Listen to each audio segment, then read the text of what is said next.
기도하고 오후 성경 시간 공부 시작할게요. 하나님 아버지, 저희들이 주의 말씀을 열 때 우둔한 자에게 빛이 비추게 하여 주시옵소서. 특별히 성령님께서 이 자리에 임재하셔서 각자의 마음에 함께 하셔서 이 말씀의 능력을 저희로 깨닫게 하여 주시옵소서. 감사드리오며 귀하신 예수 그리스도의 이름으로 아버지께 간절히 기도드리옵나이다. 아멘. 우리가 그동안 이 율법과 복음을 공부하느라고 이 사복음서가 조금 쉬고 있었는데, 오늘은 이 사복음서 중에서 성령님에 대해 설명한 장이 성경에 분명히 나와 있죠. 그래서 아주 중요한 장이고, 또 우리가 그동안 공부한 것, 거룩하심에 대한 공부, 그렇잖아요. 거기랑 아주 직접적인 연결이 있는 그런 분야죠. 여러분, 요한복음 우리가 저번 시간에 15장 공부했거든요. 이 참포도 나무와 가지. 15장, 16장 두 장이 이 성경 전체에서 이 성령님에 대해서 아주 직접적으로 설명해 주시고 있는 장이에요. 성령님은 이 시대에 가장 중요한 새 하나님 중에 한 분이신데, 조금 소홀함을 받고 있다고 이렇게 말해도 되겠죠. 또 잘못된 이해로 많이 지금 오해를 받고 계시고, 근데 분명히 성령 하나님은 제3위의 한 분이신 하나님이세요. 성령 하나님. 자, 성경으로 보면 이 성령 하나님에 대해서 어떻게 나와 있는가, 우리가 성경책을 직접 펴서 공부할 것인데, 요한복음 14장에 보면 이 보혜사 성령은 오시면 모든 것을 가르치시고 주께서 말씀하신 모든 것을 생각나게 하시겠다, 그런 일을 하신다고 나와 있어요. 이 보혜사 성령에 대해서. 자, 그리고 15장 26절에 보면 성령님을 이렇게 불렀어요. 아버지께로서 나오시는 진리의 성령.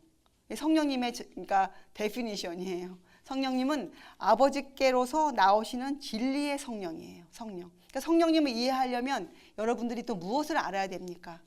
진리가 무엇인지를 알아야 되겠죠. 우선적으로 진리.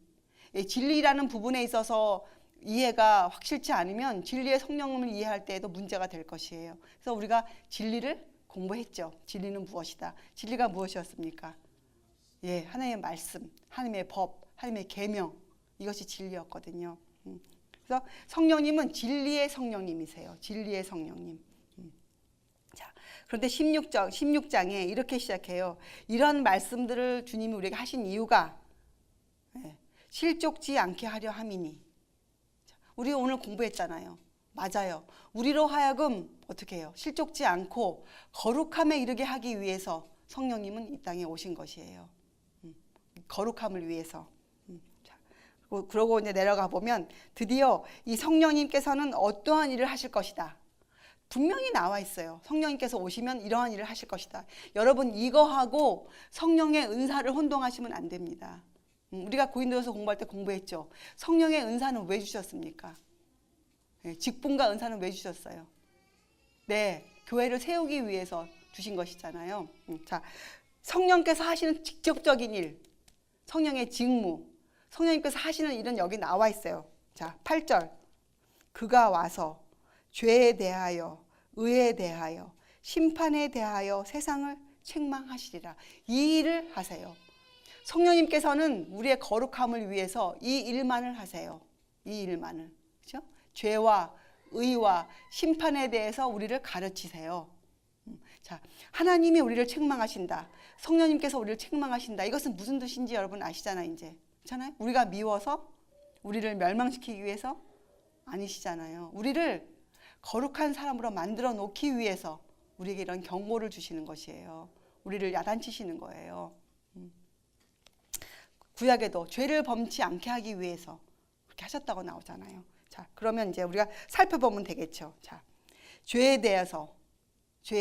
여러분이 아시잖아요. 이 죄에 대해서는 말이 무슨 뜻입니까? 성령님이 오시면 1차적으로 우리에게 어떤 능력을 주시는가? 우리가 어떤 능력을 발휘하시는가? 회개케 하는 능력을 발휘하세요.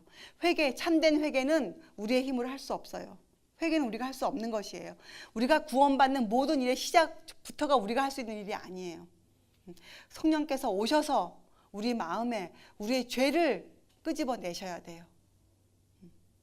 그래야 우리가 구주의 필요성을 느끼고 우리가 회개라는 것이 진정한 마음으로 나의 잘못을 고백하게 되어 있어요. 그래서 여러분, 우리들은 매일매일 이 성령의 침례를 간구드려야 돼요. 매일매일 우리가 매일매일 이런 일을 해야 돼요. 그것이 죄에 대하여죠. 자, 9절에 또 예수님이 자세하게 설명하셨어요. 9절에 죄에 대하여라 함은 저희가 나를 믿지 아니함이요. 자, 그러니까 죄가 무엇입니까? 죄. 예, 불신이 죄예요. 하나님을 믿지 않는 것. 예수님의 말씀을 믿으려고 하지 않는 것. 사람들이 전에도 믿지 않는 이유가 뭡니까? 이해를 못하기 때문이 사실은 아니에요. 이해를 하려고 하지 않기 때문에 이해를 못하는 것이에요. 우리가 하나님의 계명을 설명해도, 계명을 설명해줘도 사람들이 모든 계명은 다 이해한다고 하는데 특별히 넷째 계명을 설명해주면 계명은 그래도 나는 이렇게 이해하고 있어. 이렇게 말들 하시잖아요. 우리 교회는 이렇게 가르치고 있어. 괜찮아. 이런데 그거는 무슨 뜻이냐면 본인들이 그래요? 말씀이 그러합니까? 그렇군요. 제가 한번 살펴봐야겠습니다. 이렇게 하는 게 회개하는 사람, 능력을 받은 사람들의 태도인데 그것이 안 돼 있으면 좀 귀찮거든요. 또 좀 부담되거든요. 그러니까 어떻게 나옵니까? 알지만 뭐 이렇게 갑니다.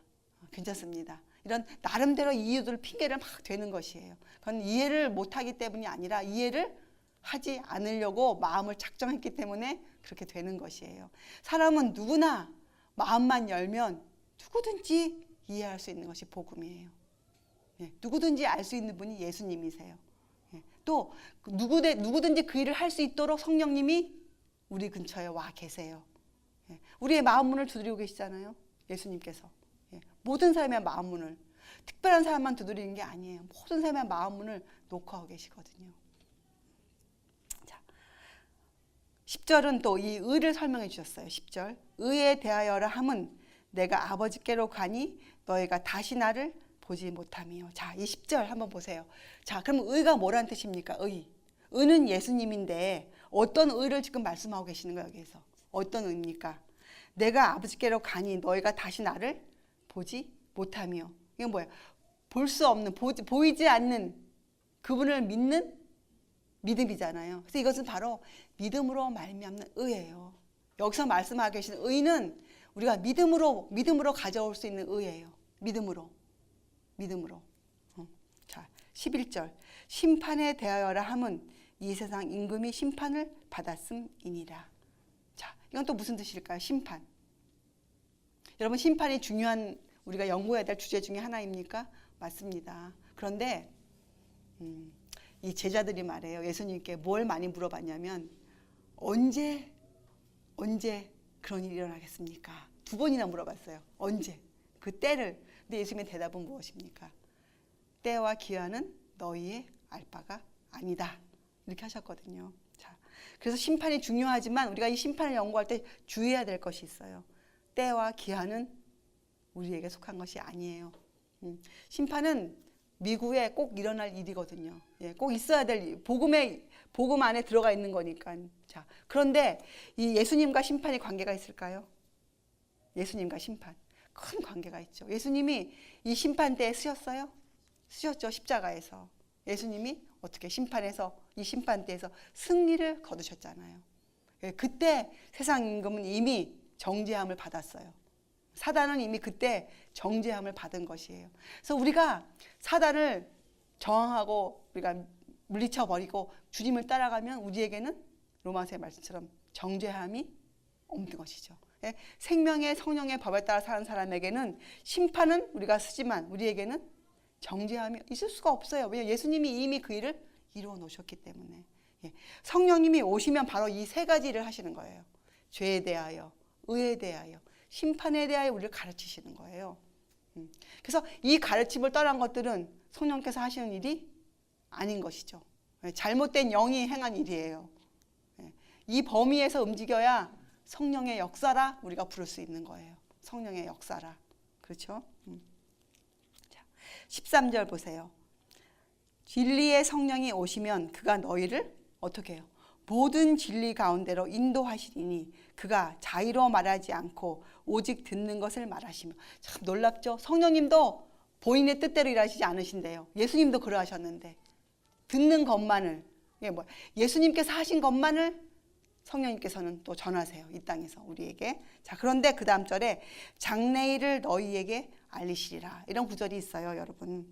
자, 그런데 이 장래일, 이런 단어 하나 때문에 우리의 믿음이 어떤 때는 연구하다가 잘못 방향으로 우리의 막 포커스가 맞춰져요. 장래일? 그럼 미래에 어떤 일이 생긴다는 걸 알려준다는 말씀인가? 이렇게 우리가 이해가 되는데, 여러분 그렇게 하실 필요가 없는 게, 이 장래일이란 단어도 여러분이 한번 성경을 펴서 찾아보세요. 제가 선구사전 찾아봤거든요. 장래란 단어가 성경에 얼마나 나와 있나. 한 10개 정도 나와 있어요. 10개. 장래가 들어갔다는 단어가, 이 성경 절들이. 그걸 다 찾아보면, 성경에서 말하는 장래일은 이런 것이구나. 우리가 생각하는 것과 틀려요. 장래일은 뭡니까? 사도 바울도 얘기했잖아요. 장래일은 뭐냐? 이 고린도후서 3장 18절의 말씀처럼 어떻게 해요? 모세가 쓴 수건을 벗고 벗은 그 얼굴을 우리가 거울로 보는 것과 똑같다 했잖아요. 그것을 보는 소망이 바로 장래일이에요. 그리스도인에게 있는 장래일은 그거 한 가지뿐이 없어요. 예수님이 재림하실 때, 그렇잖아요? 아니면 우리가 성화를 이루어 가면서 우리가 예수님의 그 모습을 바라볼 때 생기는 일, 그것이 장래일이에요. 장래일. 그래서 14절에 보면 이렇게 연결되어 있잖아요. 14절에 성경 절들은 다 연결되어 있기 때문에 여러분이 한 절을 연구하기 위해서는 앞뒤를 충분히 이해하고 연구하셔야 됩니다. 자, 14절에 이렇게 나와 있죠. 그가 이 장래일을 너희에게 알리시리라 하시고, 설명이 그가 내 영광을 나타내리니. 그럼 장래일이 뭐라는 거예요? 장래일이, 성령님께서 보여주시는 예수님의 영광이에요. 그렇죠? 장래일이. 그것을 나타내는 것을 장래일이라고 그러셨어요. 그것을 우리에게 알려주신다고 그랬어요. 문맥이. 자, 내 것을 가지고 너희에게 알리겠음이니라. 자, 근데 여러분은 이 영광이라는 단어를 공부했잖아요. 영광은 바로 뭐예요? 품석. 예수님의 생애예요. 예수님이 이 땅에서 어떻게 사셨는가. 그래서 이 범위에서 움직여야 우리가 그 증거들을 갖고 우리가 성령의 역사라, 이렇게 우리가 말할 수 있어요. 그리고 사실적으로 보면 이 성령님의 본질은 우리가 알 수 있습니까? 우리가 알 수 없습니다. 성령님의 본질은 신비, 오묘에 속한 것이에요. 왜냐하면 성령 하나님이시기 때문에 우리가 성령님에 대한 정의를 우리가 따로 할 이유가 없어요. 그렇게 하다 보면 인간적인 견해가 들어가요. 인간의 안목이 들어가요. 인간의 안목으로 어떻게 하늘의 것을 설명할 수가 있겠어요? 우리가 그것을 할 때에는 어떻게 해야 됩니까? 성경 안에서 말씀으로 계시해 주신 범위 안에서만 우리가 이해할 수가 있어요. 그래서 우리가 성령님을 이해하기 위해서는 이 요한복음 14장, 15장, 16절에 나와 있는 성령님께서 하시는 일, 또 성령님은 어떻게 해요? 아버지께서 나오시는 진리의 성령님이시다. 이렇게 정의되어 있잖아요. 여기서만 이렇게만 우리가 이해해야 돼요. 성령님에 대해서는. 그래서 어떤 일에 있어서 이런 것에 대해서 논쟁이 들어올 때 우리가 취해야 할 태도가 무엇일까요? 침묵이에요. 침묵. 그럴 땐 침묵이 금이에요. 침묵. 그래서 우리가 회개하는 능력, 우리를 회개케 하는 능력, 또 우리를 거룩케 하는 모든 능력은 성령님이 통해서 우리가 받는 거예요. 하나님의 영을 받는데 성령님이 그 일을 해주시는 것이죠. 우리에게. 그죠? 이 영에 대해서 우리가 또 공부했잖아요. 고린도전서 2장을 통해서 영. 그죠? 어려운 일이 아니에요. 그래서 여러분 공부해서 우리가 알지만 이 성령님께서 하시는 이 일도 조건 아래에서 이루어져요. 조건. 그죠? 예수님도 했잖아요. 너희가 이를 행하면 살리라. 이렇게 말씀했잖아요. 하나님의 율법의 원칙을 설명하시면서 그 율법사가 영생을 얻고자 할 때 예수님이 그 원칙, 하나님을 최고로 사랑하고 이웃을 사랑하는 법을 행하라. 그러면 너가 살리라. 이게 조건적이었어요. 성령님의 역사도 마찬가지죠. 우리가 우리에게 다가와 계시는, 우리의 마음을 두드리시는 그 성령님의 그 음성에, 그 경고의 음성에, 죄에 대해서 알려주시는 그 음성에 대해서 우리가 어떻게 해요? 순종할 때, 굴복할 때, 그때 우리에게 이런 일이 이루어지는 것이에요. 다 조건을 갖고 있어요. 그리고 성령님은 우리 아까 공부한 것처럼 그리스도의 영광을 나타내시죠. 하나님의 형상. 우리에게 하나님의 형상이 재현될 수 있도록, 우리에게 하나님의 형상이 회복될 수 있는 그 일을 하시는 분이 성령님이에요. 자, 그러면 이제 우리가 성령님을 어떻게 받는지 공부했어요. 우리가 바라봄으로써 봤는데, 자, 그러면 우리에게 성령이 충만해지면 어떠한 일이 생길까요? 이것도 우리가 성경 안에서 공부해야겠죠. 성령의 충만함을 받으면. 자, 이제 여러분이 사도행전을 가서 보세요. 사도행전 1장, 2장은 성령님에 관한 설명이 들어가 있어요. 사실 사도행전은 사도들이 이루어낸 일이지만 사실은 누가 하신 일입니까? 사도행전은 성령께서 하신 일이기 때문에 성령행전이라 불러도 손색이 없는 책이에요. 사실은 성령님께서 사도들을 통해서 하신 일이죠. 자, 여러분, 성령에 대한 그 충만함에 대해서 우리가 그러면 과연 어떻게 하는가, 이것을 공부하기 위해선 사도행전 1장 8절, 너무 유명한 절이기 때문에, 그렇죠? 이것 그리스도인이면 다 암송도 하고 널리 알고 있는 절이지만 오늘 이 시간에 우리가 새롭게 한번 이해해 보겠어요. 자, 8절에 오직 성령이 너희에게 임하시면 너희가 권능을 받고 예루살렘과 온 유대와 사마리아와 땅끝까지 이르러 내 증인이 되리라 하시니라. 자, 이것이 성령의 충만함을 받은 사람들이 하는 일이에요. 성령의 충만함을 받으면 이 일만을 하게 돼 있어요. 성령의 충만함을 받으면 하나님께서 우리를 구원해 가시는 그 과정은요 아주 과학적이세요. 아주 계획적이시고 하나님의 그 계획 안에 딱 들어가 있어요. 자, 오직 성령이 너에게 임하시면, 근데 이 말씀 하기 전에 그 전절을 보면 이렇게 나와 있죠. 때와 기한은 아버지께서 자기의 권한에 두셨으니 너희의 알 바 아니요. 우리가 늦은 비 성령을 언제 받을 것인가, 우리가 예수의 재림이 언제일까, 이런 것들에 관심을 두어서는 안 됩니다. 우리는 예수님의 재림을 사모하는 자들이에요. 사모한다는 뜻은 뭡니까? 곧 그 일이 일어나기를, 곧 오시기를 간절히 기다리는 것이잖아요. 사모한다는 것은 꼭 그날이 언제입니다 하고 정하고 그렇게 살아야 그것이 사모함. 사실 그렇게 때를 정하면 사모함이 일어나지 않아요. 우리가 모르기 때문에 그렇잖아요. 간절히 사모하는 것이죠. 사모. 그래서 우리가 해야 될 일은 뭡니까? 깨어 기도하며 일하며 기다리는 것이에요. 그게 우리의 몫이에요. 그리고 우리는 주의 품성을 세상에 대표하는 사람들이 꼭 되어야 됩니다. 그래야 우리가 증인이 될 수가 있어요. 증인은 뭐예요? 예수님의 그 품성, 예수 그리스도를 세상에 보여주는 사람들이잖아요. 예수 그리스도를. 우리가 예수 그리스도를 어떻게 보여줘요? 2014년 전에 오신 분을 우리가 어떻게 보여줍니까? 어떻게 해요? 그분이 하셨던 그 일을 통해서, 그렇잖아요. 우리가 그분을 다시 재현해서 보여드리는 것이죠. 우리는 성령의 지배하에 우리 자신을 맡겨야 돼요. 성령님의 지배하에. 그러면서 우리가 오늘 해야 될 그 의무를 최선을 다해서 감당하며 나가야 돼요. 그리고 우리가 전해야 될 이 생명의 떡 있잖아요. 전해야 될 말씀. 여기에는 인간의 의견으로 오염되어 있으면 안 돼요. 인간의 생각이 추도 들어가 있으면 안 돼요.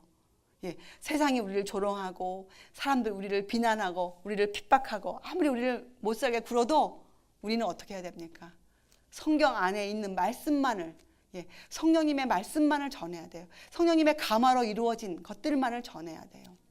그래서 우리가 성경에 나오죠. 영을 받으면 우리가 어떻게 해야 됩니까? 그것을 시험해 보아야 돼요. 시험해 보아야 돼요. 이것도 여러분이 주제로 하나 삼으실 수 있을 거예요. 어떻게 우리가 그것을 거짓과 참을 구별하는가. 이것도 한번 여러분이 앞으로 연구해야 될 주제를 한번 삼아보세요. 어떻게 우리가 할 수 있는가. 참과 거짓을. 그렇죠?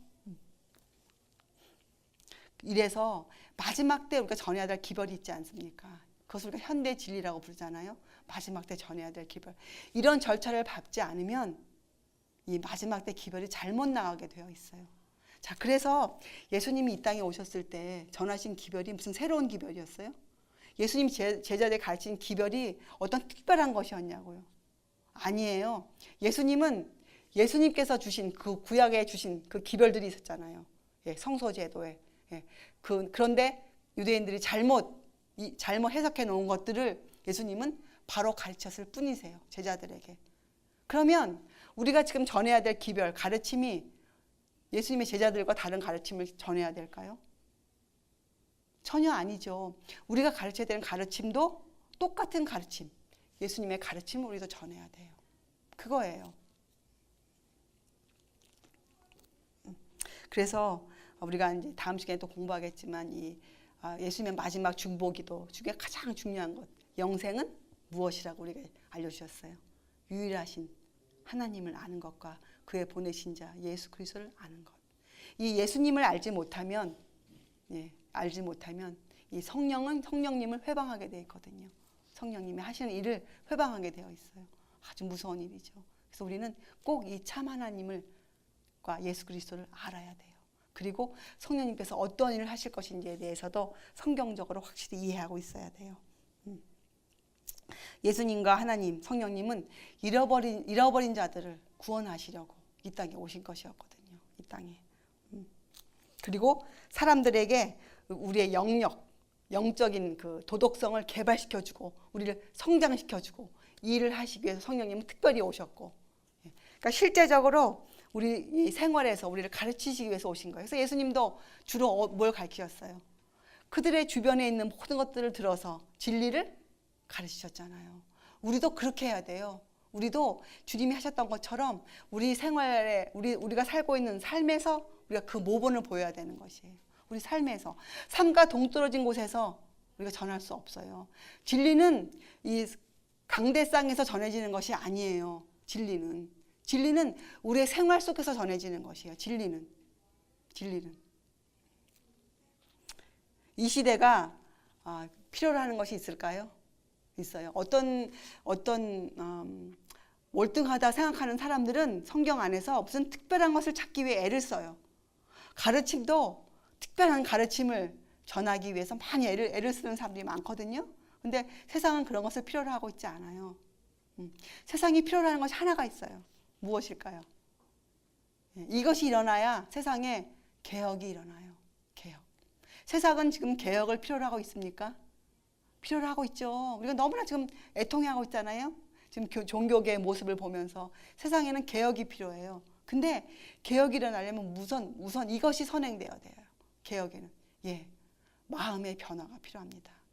각자 사람들의 마음에 성령님의 역사를 통한 마음의 변화가 일어나야 돼요. 마음의 변화. 사람들이 거듭나야 돼요. 사람들이 니고데모 같은 거듭나기 전에 니고데모 같은 사람들이 지금 너무 많아요. 교회 안에. 예수께서 말씀하셔도 예수님을 조롱하는 사람들이 있어요. 그렇죠? 니고데모가 처음에 그랬잖아요. 다시 태어나야 됩니까? 그렇죠? 니고데모처럼 많이 배운 사람이 어떻게 그런 말을 할 수 있겠어요? 그렇잖아요? 살펴보면 이 예수님의 말씀은 사실 인간이 갖고 있는 학식과 정면으로 배치되는 게 아니에요. 정면으로. 그렇잖아요?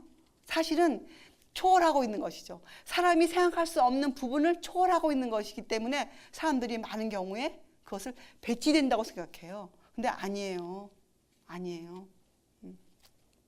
그래서 우리가 필요로 하는 것은 마음의 변화예요. 마음의 변화. 근데 이런 것들이 어떻게 이루어질 수 있는가? 여러분과 제가 열렬히 주님 앞에 무릎을 꿇어야 돼요. 다니엘이 무릎을 꿇었던 것처럼. 그렇잖아요? 여러분, 우리가 매일매일 이 성령의 침례를 위해서 우리가 성령님께 간구드려야 돼요. 성령님의 간구를 우리가 하나님께 드려야 돼요. 우리가 열렬히 부르짖어야 돼요. 이 일을 위해서. 우리는 참으로 진지한 마음을 가지고 있어야 돼요. 진지함이 너무나 부족한 세상 아닙니까? 진지함이. 교회 가운데도 얼마나 경박한 일들이 많습니까?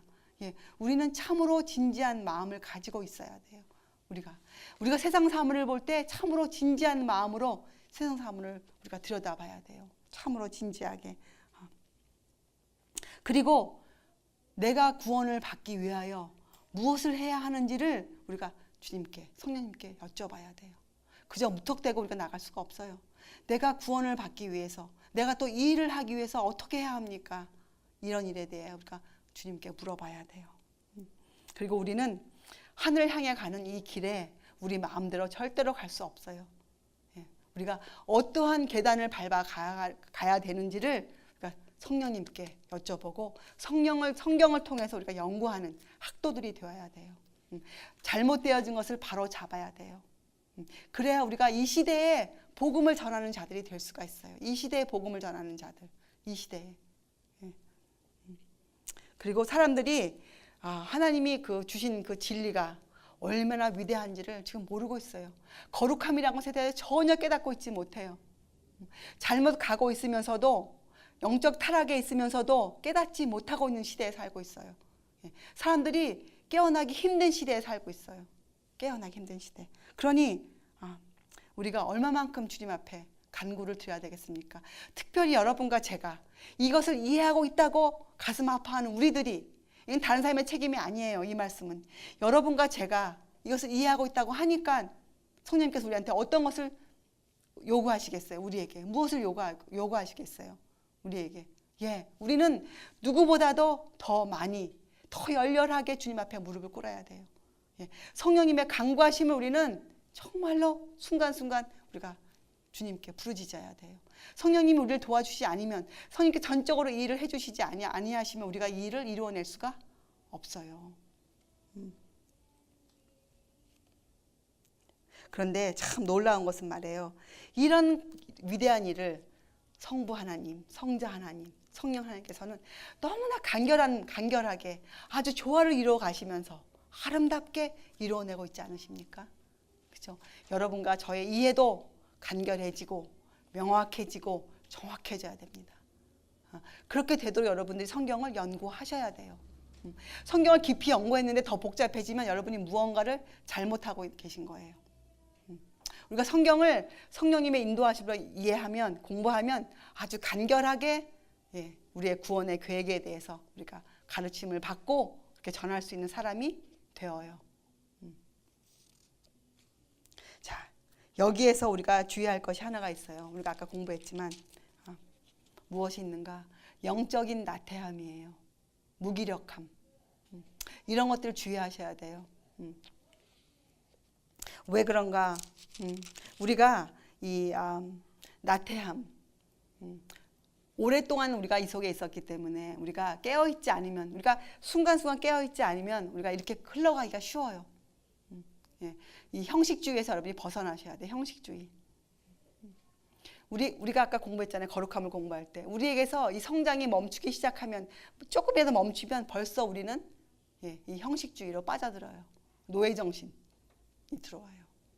그래서 여러분들이 주의하셔서 항상 깨어있기를 간구해야 돼. 항상 깨어있기를.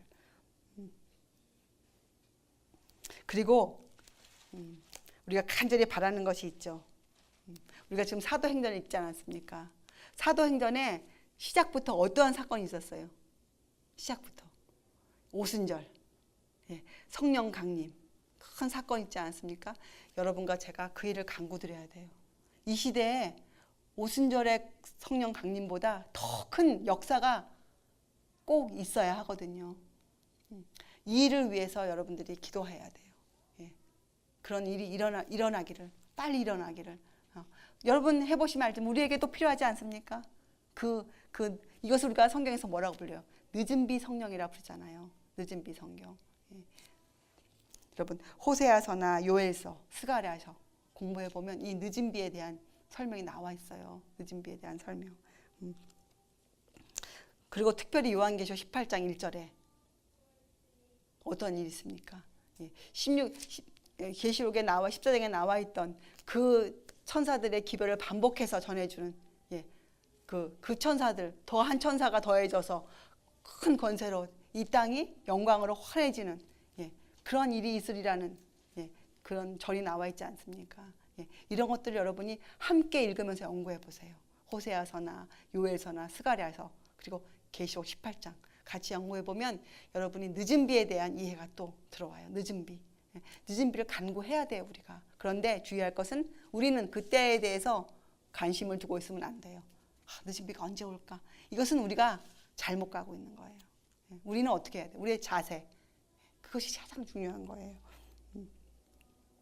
하나님은 진실한 마음으로 자기를 섬길 마음을 갖고 있는 사람, 진실한 마음으로 그런 사람을 찾으시고 그러한 사람 속에 새 생명을 불어넣으실 수가 충분히 있으세요. 우리에게 새로운 본성을 주셔서 우리로 새 사람으로 거듭나게 태어날 수 있도록 하실 수 있는 능력이 주님께 충분히 있으세요. 이것이 우리가 믿는 믿음으로 말미암는 의예요. 이것이 의예요. 그리고 이것이 창조의 능력이에요. 창조와 구속은 그래서 같은 것이에요. 창조와 구속은.